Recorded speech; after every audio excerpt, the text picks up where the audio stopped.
Episode की starting उसी building से होती है जिस बिल्डिंग के अंदर विलन छुपा हुआ है। विलन ने एक छोटे बच्चे और उसकी माँ को किडनैप करके रखा है। छोटे बच्चे की माँ कहती है, मुझे जाने दो, हमने तुम्हारा क्या बिगाड़ा है। लेकिन वो विलन उनकी बात को इग्नोर करते हुए उन दोनों की बॉडी के चारों तरफ बॉम्ब लगा देता है और उन दोनों को बताता है, मैं तो बस तुम्हारे साथ फन करना चाहता हूँ, थोड़ी देर तुम्हारे साथ खेलने के बाद मैं यहाँ से चला जाऊंगा। इसमें इतना डरने वाली कौन सी बात है। लेकिन वो छोटा बच्चा और उसकी माँ डर के मारे कांप रहे थे। ये देख के विलन को बहुत ही ज्यादा मजा आ रहा था, इसीलिए वो उन्हें डराने के लिए कहता है, चलो डरना बंद करो और बिल्कुल मेरे जैसा स्माइल करो। छोटा मोटा स्माइल नहीं, बड़ा स्माइल। हमें बताया जाता है इस विलन का नाम है ब्लास्टर और ये सी रैंक का विलन है। दूसरी तरफ किम अपने हाथ की तरफ देखता है और हमारे हीरो के बारे में याद करते हुए कहता है, वो एक नॉर्मल पर्सन था लेकिन फिर भी उसने मुझे चोट पहुंचा दी। भले ही मैं लड़ाई करने के मूड में नहीं था, लेकिन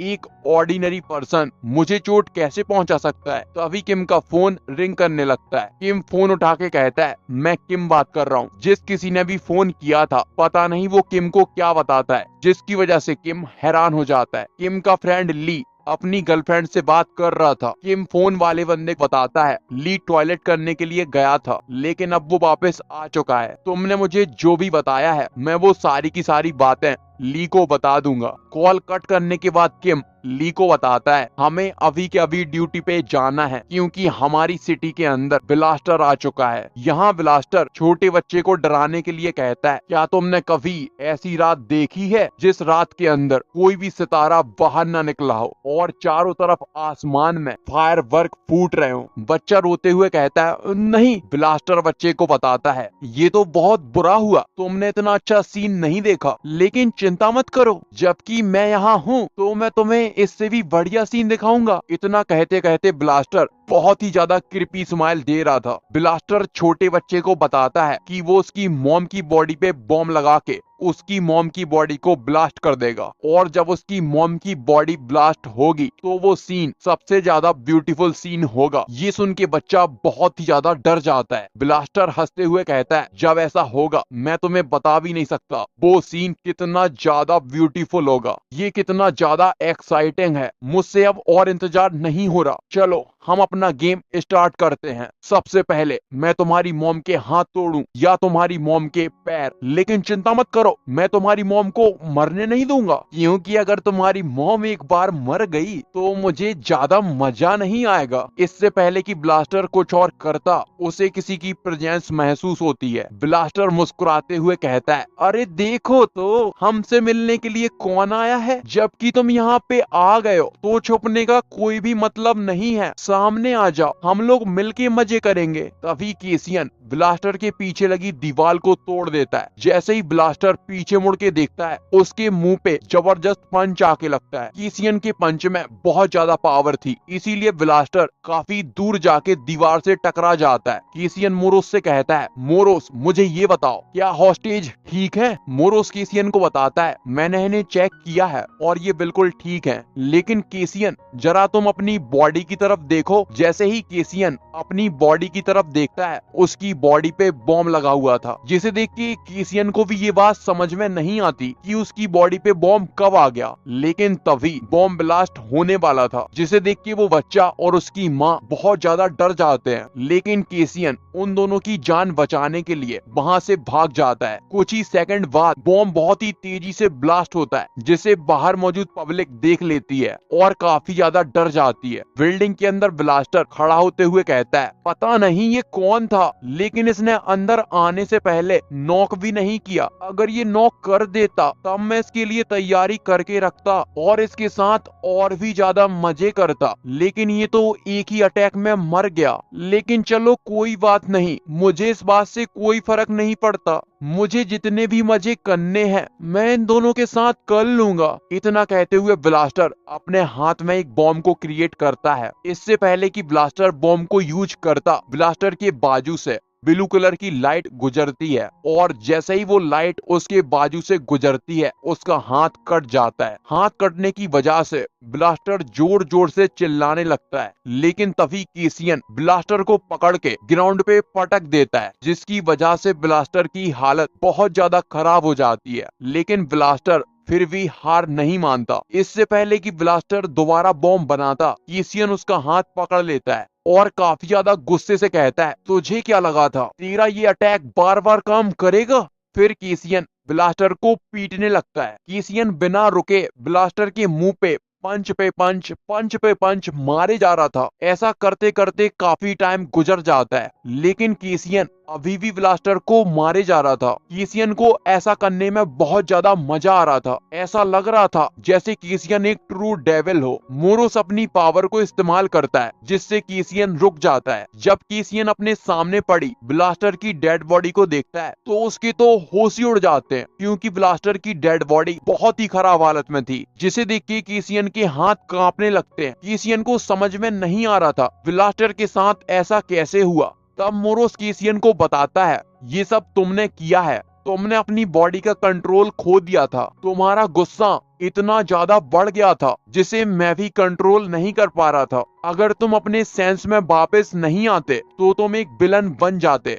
बॉम्ब ब्लास्ट की वजह से केसियन का सर दर्द करने लगता है, लेकिन केसियन फिर भी खड़ा होकर कहता है, हमें सबसे पहले छोटे बच्चे और उसकी माँ को आजाद कर देना चाहिए। जैसे ही केसियन उन दोनों के पास पहुँचता है, छोटा बच्चा और उसकी माँ इतने ज्यादा घबरा जाते हैं जितना वो ब्लास्टर से भी नहीं डरे थे। इसके बाद सीन कट हो जाता है और हमें पुलिस की गाड़ियों का सीन दिखाया जाता है। पुलिस ने वहां पे आके ब्लास्टर की डेड बॉडी को ले लिया था। ली बड़े ऑफिसर को फोन करके बताता है, यहाँ पे जो बच्चा और उसकी माँ थी वो बिल्कुल ठीक हैं। आगे क्या हुआ उसके बारे में हमें इन्वेस्टिगेशन करनी है, लेकिन मैं इतना तो बता सकता हूँ, यहाँ पे दो विलन्स ने आपस में फाइट की है। यहाँ जितने भी लोग थे हमने उन सभी से बात की, लेकिन कोई भी दूसरे विलन को नहीं जानता। ऐसा भी हो सकता है ये विलन हमारे रिकॉर्ड में ना हो। किम को रूम के अंदर एक टॉय मिलता है, जिसे देख के किम मन ही मन कहता है, ये विलन कितने ज्यादा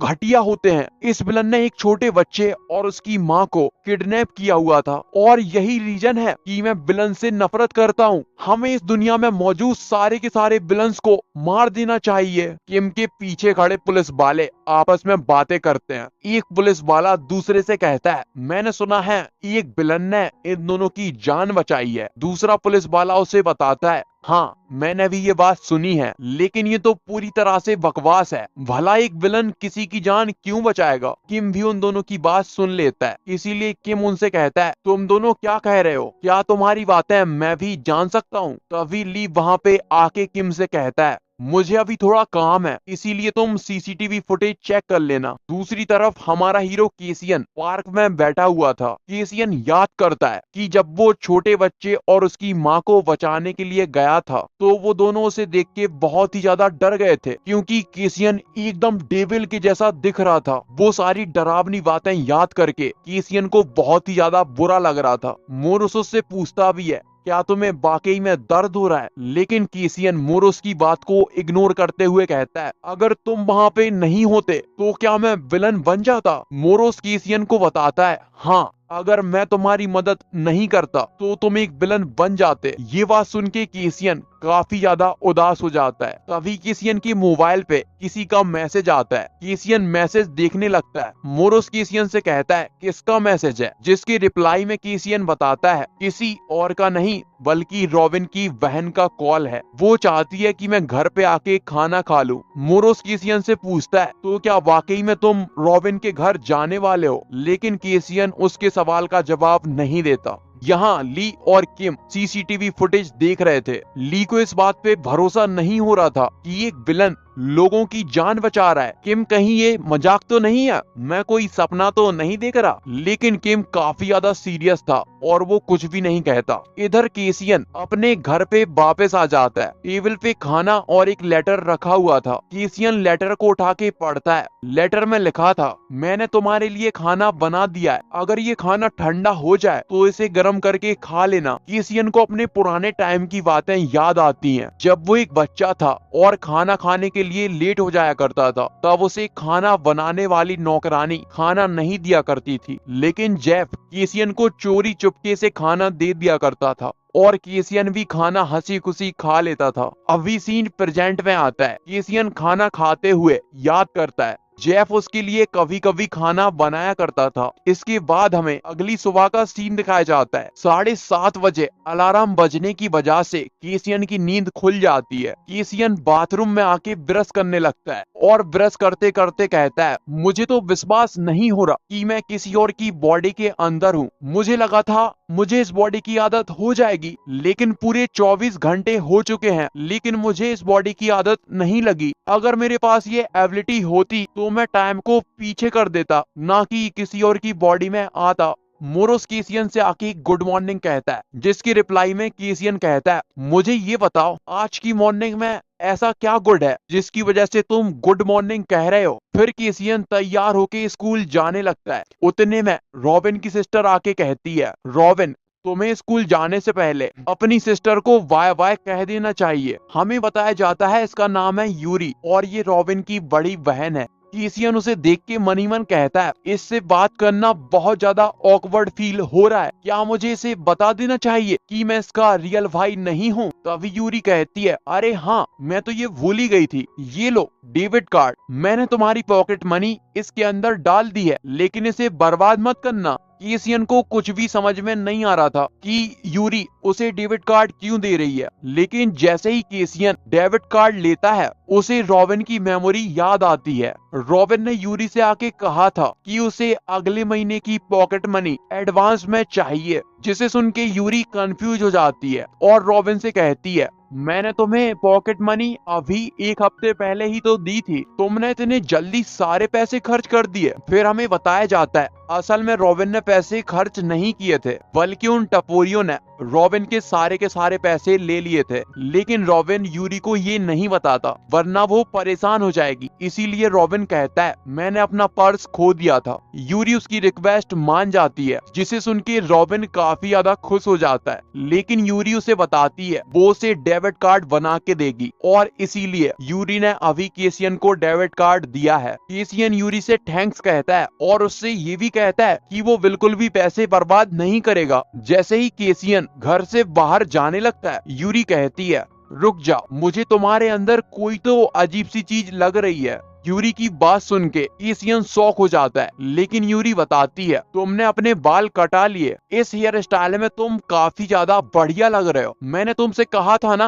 अपने बाल कटा लिया करो, लेकिन तुम मेरी बात कभी नहीं सुनते। लेकिन मुझे लगता है अब तुम्हारे पास गर्लफ्रेंड है, इसीलिए तुमने अपने बाल कटा लिए। हमारा हीरो केसियन कुछ नहीं कह पाता और चुपचाप वहाँ से चला जाता है। स्कूल के अंदर काफी सारे बच्चे पीले बालों वाले टपोरी के बारे में बात कर रहे थे, क्योंकि उसे मार पड़ी है और वो एकदम दबंग आदमी है, इसीलिए उन्हें भरोसा नहीं होता कि इसे किसने मार दिया। उन सभी लोगों की घुसर पुसर देख के टपोरी को गुस्सा आ जाता है, लेकिन जैसे ही टपोरी उनकी तरफ देखता है वो सभी के सभी अपना चेहरा घुमा लेते हैं। टपोरी चिल्ला के कहता है, तुम लोग क्या देख रहे हो, मेरी तरफ देखना बंद करो वरना मैं तुम सभी को मार डालूंगा। जिसकी वजह से क्लास के सारे लड़के घबरा जाते हैं। टपोरी को याद आता है ये सारा का सारा कांड रॉबिन की वजह से हो रहा है। तभी उसके कंधे पे कोई हाथ रखता है। टपोरी कहता है, किसकी इतनी हिम्मत हुई जिसने मेरे कंधे पे हाथ रखा, लेकिन उसके पीछे कोई और नहीं बल्कि रॉबिन था। रॉबिन टपोरी से कहता है, मेरी सीट कहाँ है, जो सुन के टपोरी के पसीने छूट जाते हैं और वो घबराते घबराते कहता है, तुम्हारी सीट आगे है। केसियन अपनी सीट पे जाके बैठ जाता है।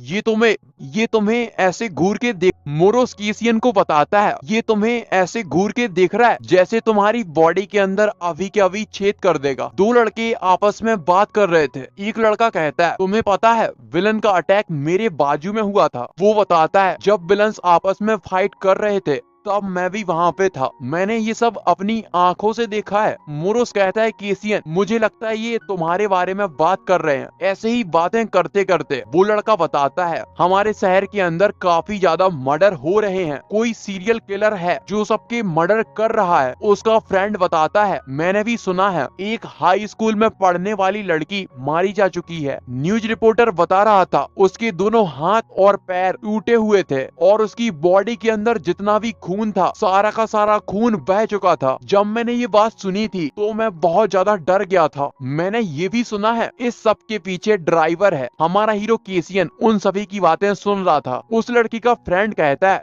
लेकिन ड्राइवर तो विलन जोन का मालिक है। बेसिकली विलन जोन ऐसा एरिया है जहाँ काफी सारे विलन रहते हैं और वहाँ नॉर्मल पब्लिक नहीं रहती। केसियन भी ये सुन के शॉक हो जाता है क्योंकि उसे नहीं पता था सिटी के अंदर विलन जोन भी है। स्कूल के बाहर एक भद्दा सा लड़का हंसते हुए कहता है मुझे तो विश्वास नहीं हो रहा तुम एक लूजर से मार खा के आए हो। जिस पे टपोरियों का बॉस कहता है हंसना बंद करो, तुमने बहुत ज्यादा हंस लिया। लेकिन वो दूसरा टपोरी कहता है देखो तो कौन कह रहा है जो कि एक लूजर से मार खा के आया है। जिस पे टपोरियों का बॉस गुस्सा हो जाता है। दूसरा टपोरी कहता है अच्छा अच्छा ठीक है शांत हो जाओ, मैं तो बस मजाक कर रहा था, तुम मेरे पास इसीलिए आए हो क्योंकि तुम उसे मारना चाहते हो। टपोरियों का बॉस उसे पैसे देते हुए कहता है और ये काम मैं तुमसे फ्री में नहीं करवा रहा। दूसरा टपोरी पैसे लेके खुश हो जाता है। चश्मिश बताता है ये टपोरी हमारे बॉस का बचपन का फ्रेंड है लेकिन मैं इससे दूर रहना चाहता हूँ क्योंकि अगर मैं इसके साथ रहा तो हो सकता है मेरी डेथ हो जाए। वो लड़का टपोरियों के लीडर से कहता है हम दोनों बचपन से फ्रेंड हैं, फ्रेंड्स होते ही किस लिए हैं।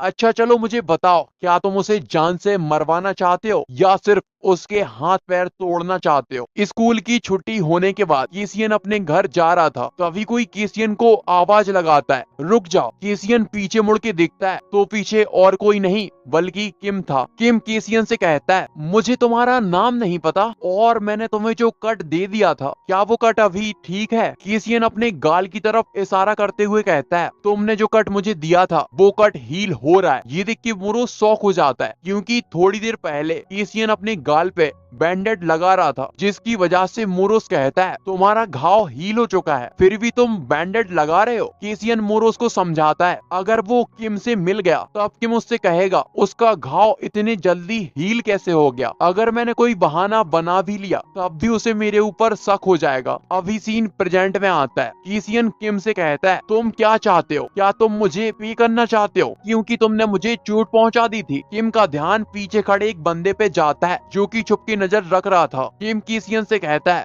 मैं तुम्हें पैसे तो नहीं दे सकता लेकिन उसके बदले कुछ और दे सकता हूँ, जिसमें हमारा हीरो बिल्कुल भी इंटरेस्टेड नहीं था। केसियन वहाँ से जाते हुए कहता है जो भी हुआ उसे भूल जाओ। किम केसियन से उसका नाम फिर से पूछता है। केसियन जाते जाते किम को बताता है उसका नाम रॉबिन है। स्कूल से बाहर आके केसियन कहता है मेरा सच में काफी ज्यादा दिमाग खराब हो गया। जिसपे मोरोस पूछता है क्या तुम उस साइकर के बारे में बात कर रहे हो, लेकिन केसियन कोई जवाब नहीं देता। ये देख के मोरोस कहता है लगता है मैंने सही गैस किया इसीलिए तुम कोई जवाब नहीं दे रहे। मोरोस बताता है उसका नाम है यूचेन किम और वो एक फायर यूजर है। किम की लंबाई भी काफी बढ़िया है और वो इतना ज्यादा हैंडसम है कि उसके सामने तो काफी सारे एक्टर फीके पड़ जाएं। यहाँ तक कि किम पढ़ाई के अंदर भी काफी कमाल का है। अगर कोई स्टूडेंट हो तो वाकई में किम के जैसा हो। आगे मोरोस किम की काफी ज्यादा तारीफ करता है जिसपे केसियन कहता है ये सारी बातें तो सिर्फ इंटरनेट पे फैली हुई हैं। लेकिन मोरोस किम को चिढ़ाने के लिए कहता है हाँ लेकिन वो बिल्कुल परफेक्ट है, मुझे लगता है तुम्हें उससे जेलसी हो रही है। जिसके रिप्लाई में केसियन कहता है वो जिसके जैसा बनना चाहता है वो कोई और नहीं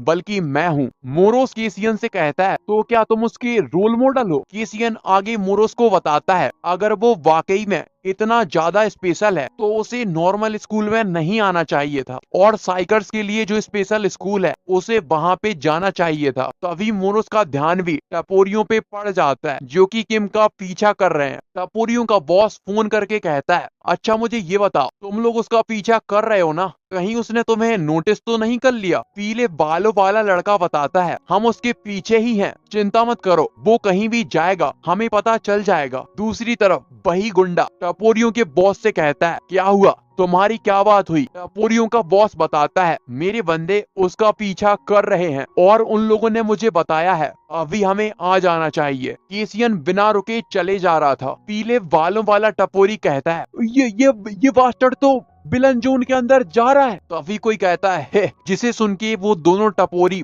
बहुत ज्यादा डर जाते हैं। पीले बालों वाला टपोरी चिल्ला के कहता है, तुमने मुझे डरा दिया। जिसकी रिप्लाई में गुंडा कहता है, तूने अभी अभी मुझसे क्या कहा? क्या तू मुझे कम समझ रहा है? टपोरी डरते हुए कहता है, नहीं नहीं, ऐसी ऐसी कोई बात नहीं है। टपोरियों का बॉस कहता है, अच्छा मुझे ये बताओ, रॉबिन कहाँ गया? टपोरी बताता है, वो उस गली के अंदर गया है, लेकिन जब वो लोग गली के अंदर देखते हैं तो रॉबिन वहाँ पे नहीं था। टपोरियों का बॉस कहता है, हाँ हाँ तुम बिल्कुल ठीक कह रहे हो, गली में देखो कितने सारे लोग हैं। टपोरी कहता है, नहीं मैंने सच में देखा था, वो इसी गली के अंदर आया था। चश्मिश बताता है, मुझे लगता है वो गली के अंदर चला गया है। सारे के सारे टपोरी भागते हुए गली के अंदर चले जाते हैं। पीले बालों वाला टपोरी उन्हें बताने की कोशिश करता है कि जहां तुम जा रहे हो वो विलन जोन है, लेकिन वो उसकी एक भी बात नहीं सुनते। अब पीले बालों वाले टपोरी के पास भी कोई और ऑप्शन नहीं बचता, इसीलिए वो भी उनके पीछे भागने लगता है। काफी ज्यादा आगे आने के बाद भी उन्हें केसियन दिखाई नहीं देता। गुंडा कहता है, हम लोग इस गली के एंड पे आ चुके हैं, लेकिन हमें वो नहीं मिला। जिसपे टपोरियों का बॉस कहता है, क्या तुमने सही से देखा था कि वो यहाँ पे ही आया है? चश्मिश बताता है, हाँ मैंने सच में उसे यहाँ पे आते हुए देखा था। वो जो गुंडा आया हुआ था वो चश्मिश को लात मारते हुए कहता है, क्या तू हमारे साथ मजाक कर रहा है? आखिर तेरे दिमाग में क्या चल रहा है? तभी केसियन कहता है, क्या तुम लोग मुझे ढूंढ रहे हो? सभी के सभी केसियन की तरफ देखते हैं। केसियन बड़ी ही स्टाइल से खड़ा हुआ था। केसियन उन सभी से कहता है, अगर तुम लोग मुझे ढूंढ रहे हो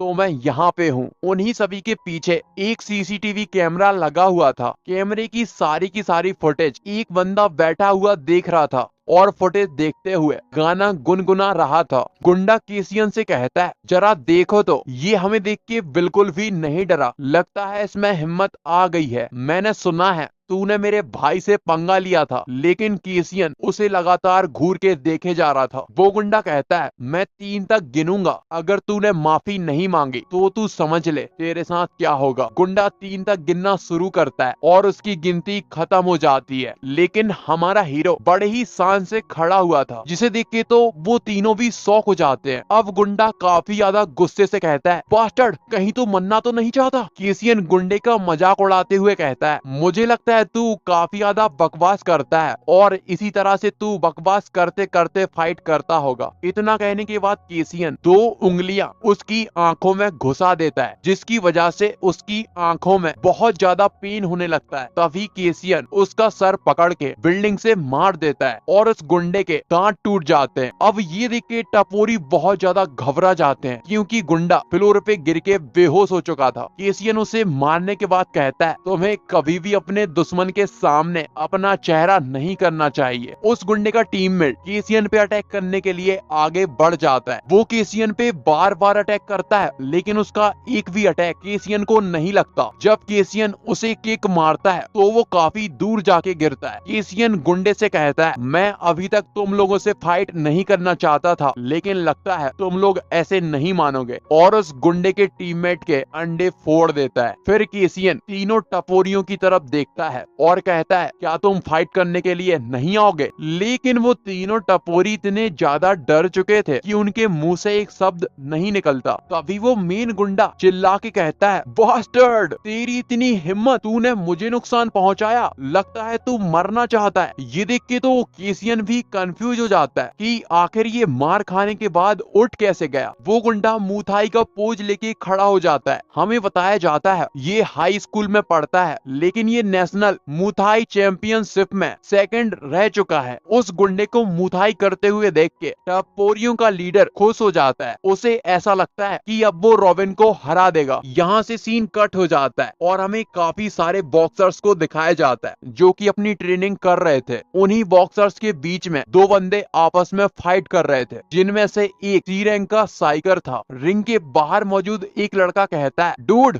उसे ज्यादा मत मानना वरना ये मर जाएगा। तभी वहां पे एक और लड़का आता है और कहता है, आखिर ये दोनों क्या कर रहे हैं? जिसपे वो लड़का कहता है, जैक तुमने आने में देर कर दी। जैक फिर से पूछता है, आखिर वो लोग क्या कर रहे हैं? अब वो लड़का जैक को बताता है, जॉन एक न्यूबी को ट्रेनिंग दे रहा है। जैक अरीना की तरफ देखता है जहां दो बंदे फाइट कर रहे थे। फाइट को देख के जैक कहता है, आखिर इसने प्रोटेक्टिव गियर क्यों नहीं पहने? वो लड़का बताता है, ये जो भी है इसी ने कहा था ये कोई भी गियर नहीं पहनेगा। लेकिन जैक उसे रोकते हुए कहता है, मैं उसकी बात नहीं कर रहा बल्कि मैं जॉन की बात कर रहा हूँ जिसके साथ वो फाइट कर रहा है। उसका नाम है केसियन और केसियन पैक्टा ग्रेजुएट है। हमें बताया जाता है पैक्टा ग्रेजुएट यानी साइकर कॉम्बैट ट्रेनिंग एजेंसी। ये ऐसी एजेंसी है जो साइकर को ट्रेनिंग देती है। जैक आगे बताता है, केसियन की खासियत है क्लोज कॉम्बैट। मैंने इसके बारे में पता किया है और ये आज तक किसी से नहीं हारा। जिसपे वो लड़का घबराते हुए कहता है, लेकिन ये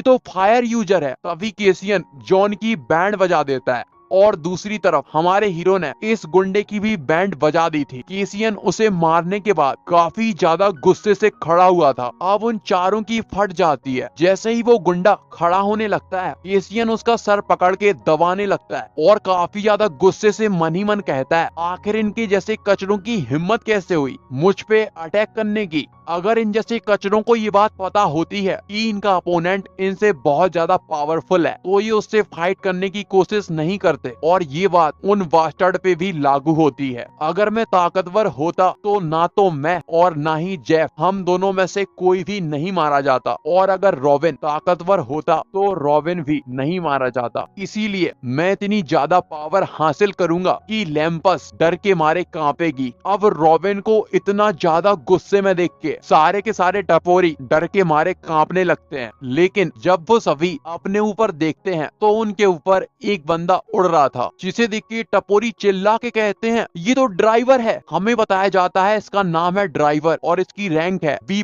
ड्राइवर के वहाँ पे आने की वजह से सारे के सारे टपोरी वहाँ से भागने लगते हैं। वो जो गुंडा खुद को बहुत ही साड़ा समझ रहा था वो भी जैसे तैसे भागने लगता है। लेकिन केसियन भागने की जगह ड्राइवर को घूर के देखे जा रहा था। ड्राइवर नीचे आके केसियन को बताता है वो यहाँ पे इसलिए आया था ताकि वो केसियन को बचा सके, लेकिन केसियन ने अकेले ही उन सभी की बैंड बजा दी। केसियन ड्राइवर से कहता है, मैंने तुमसे कभी भी मदद नहीं मांगी। अब ड्राइवर शर्मिंदा हो जाता है और कहता है, तुम इतना ज्यादा सख्त बनने की कोशिश क्यों कर रहे हो? क्या तुम नहीं जानते मैं कौन हूँ? केसियन उसके मुंह पे कह देता है, तुम ड्राइवर हो। ड्राइवर केसियन को बताता है, जबकि तुम मुझे जानते हो तब भी तुम मुझसे नहीं डरते। तुम्हारी इस हरकत की वजह से मुझे काफी ज्यादा बुरा लगा है। ड्राइवर अपना वेपन आगे करके केसियन पे अटैक करने लगता है, लेकिन उसके वेपन से अटैक की जगह एक फूल बाहर आता है। ड्राइवर हंसते हुए कहता है, मैं तो बस तुम्हारे साथ मजाक कर रहा था।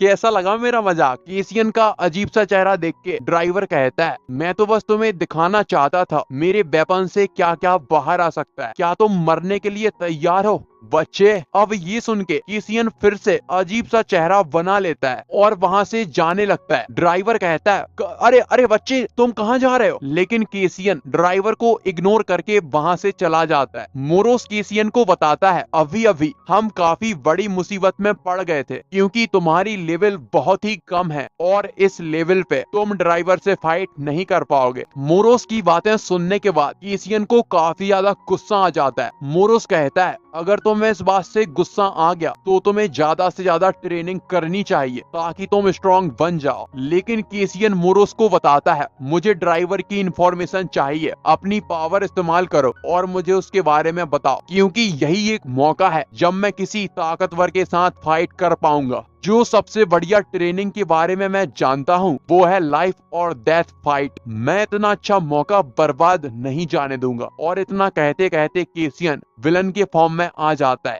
इसके बाद क्या होगा ये तो हम जानेंगे नेक्स्ट एपिसोड में।